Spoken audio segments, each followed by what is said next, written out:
Nah sayangnya apa yang terjadi zaman demo reformasi di korupsi 2 tahun lalu adalah jadi gini. Waktu itu tuh tanggal 24 September 2019, gue ada di depan gedung DPR persis. Pada saat itu masa aksi mencoba masuk ke gedung DPR untuk ketemu sama anggota legislatif untuk menyampaikan aspirasi mereka secara langsung. Nah, tapi di situ masa aksi udah bilang kalau misalnya nih jam 4 sore kita nggak diizinin masuk, ya udah kita bubar, besok kita balik lagi. Itu gue inget banget. Nah, habis itu mendekati jam 4 sore, ini banyak mahasiswa yang berkumpul di dekat satu mobil komando. Mereka tuh mau kayak bikin pengumuman bahwa hari ini kita nggak bisa ketemu, kita nggak diizinin ketemu, maka besok kita mau balik lagi sih. Tapi sayangnya begitu mereka mau melakukan pengumuman tanpa ada komunikasi sebelumnya dari pihak kepolisian, itu meriam air pertama tuh ditembakkan dari dalam gedung DPR. Oke, itu artinya udah bisa lah kita kaitin dengan yang tadi gue jelasin sebelumnya tentang bagaimana polisi harusnya berkomunikasi. Ketiadaan komunikasi tersebut menunjukkan adanya potensi pelanggaran hukum di situ. Iya nggak?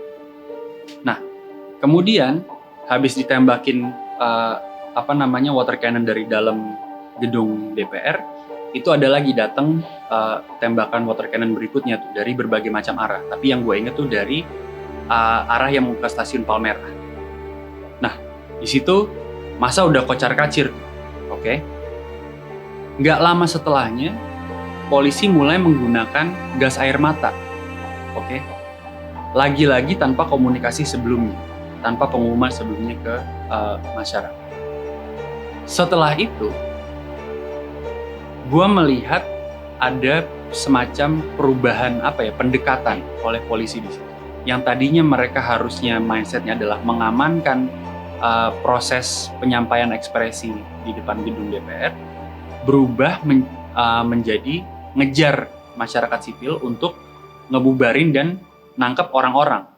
Yang mana kalau kita kembali melihat ke Perkapolri nomor 16 tahun 2006 tentang Protap Dalmas, itu sebenarnya polisi nggak boleh tuh untuk keluar dari formasinya dia, kemudian memburu masa aksi.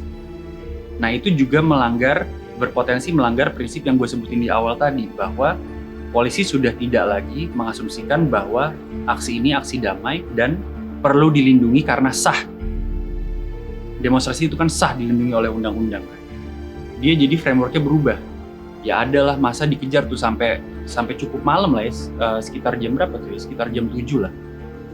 Sampai ke TVRI dipukul mundur, bahkan tuh sampai daerah Hotel Mulia. Nah, di sini kita bisa menganalisa bagaimana terdapat banyaknya potensi pelanggaran hukum oleh polisi dalam melakukan pengamanan dan penertiban massa di konteks reformasi di korupsi 2 tahun lalu yang di Jakarta. Nah, banyaknya dugaan pelanggaran hukum dan hak asasi manusia yang terjadi pada saat itu membuat masyarakat sipil kan mendorong meminta pertanggungjawaban dari Polri. Kenapa kok polisi nggak komunikasi saat ingin menggunakan PHH? Kenapa kok terus masyarakat seolah-olah diburu tanpa ada alasan yang jelas dan secara tidak proporsional kayak gitu? Nah, mekanisme pertanggungjawaban ini bisa dipenuhi oleh polisi sebenarnya melalui mekanisme peradilan yang terbuka, yang independen juga. Siapa-siapa aja pelaku lapangannya, siapa-siapa aja yang ngasih komando, siapa-siapa aja pelaku intelektualnya, itu harus yang didorong sama masyarakat sipil ya, itu harus diadili, harus dihukum. Kenapa? Tujuannya bukan serta-merta untuk membalas dendam atau apa, enggak. Tapi tujuannya adalah untuk mencari kebenaran tentang apa yang terjadi, kemudian memberikan hak-hak pada korban, sama juga ujung-ujungnya adalah kita pengen punya polisi yang lebih profesional dan polisi yang lebih menghargai hak asasi manusia. Jadi tujuan kedepannya juga adalah reformasi kepolisian. Karena siapa juga yang nggak mau punya polisi yang beneran profesional, yang beneran mengayomi masyarakatnya gitu loh. Nah, tapi kan juga banyak orang yang bilang kayak, lu nggak mikirin HAM-nya anggota polisi lo.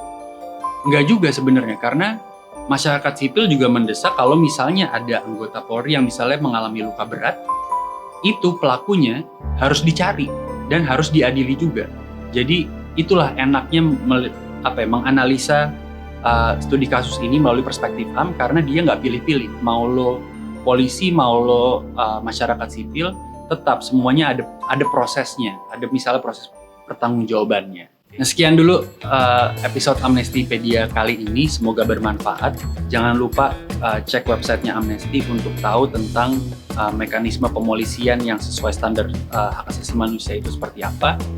Dan jangan lupa juga untuk like video ini, subscribe channelnya Amnesty, dan follow media sosialnya Amnesty yang lain. Oke, terima kasih.